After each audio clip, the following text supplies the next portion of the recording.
Welcome to the world of dreams.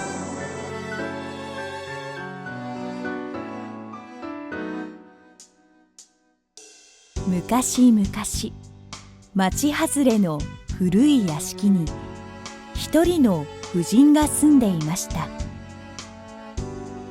婦人には子供がいませんでしたが、その代わりにたくさんのアンティークドールがありました。屋敷の部屋ごとに人形たちは並び、静かに微笑んでいました。婦人は毎日彼女たちに語りかけます。まるで本当の娘たちのように。だから人々はいつしか彼女を人形婦人と呼ぶようになったのです。時は流れ、婦人は白髪のおばあさまになりました。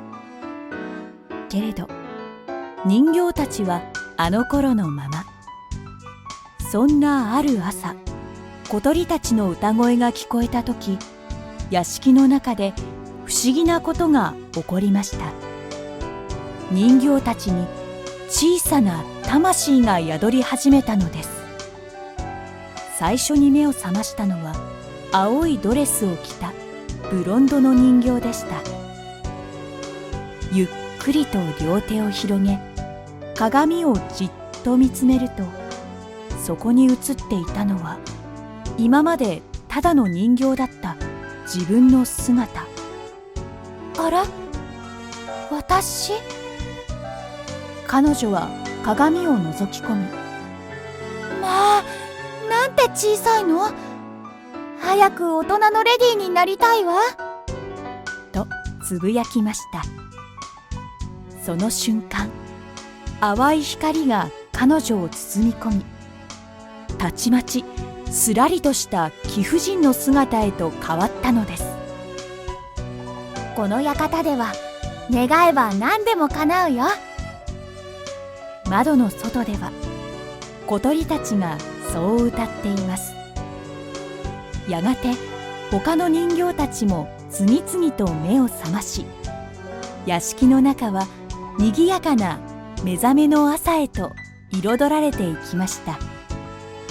そんな中で最初に目覚めたお人形がふとおばあさまを思い出します。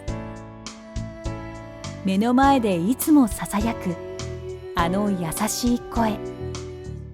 いつまでもおばあさまと一緒にいたい。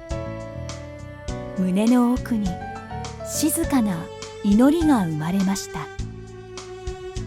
その瞬間、屋敷が柔らかな光に包まれ、時間の流れが静かに止まりました。おばあさまが目を覚まし、身支度を終えて居間に入ると、驚きの声を上げました。まあ、なんてことでしょう。辺りを見渡しながら微笑むおばあさまのもとへ、お人形たちが楽しそうに集まってきます。あらあら、まるで夢でも見ているみたいだわ。おばあさまはとても嬉しそうでした。それからというもの、屋敷の時は永遠に止まったまま。おばあさまとお人形たちは今日も変わらぬ優しさに包まれて静かに暮らしています。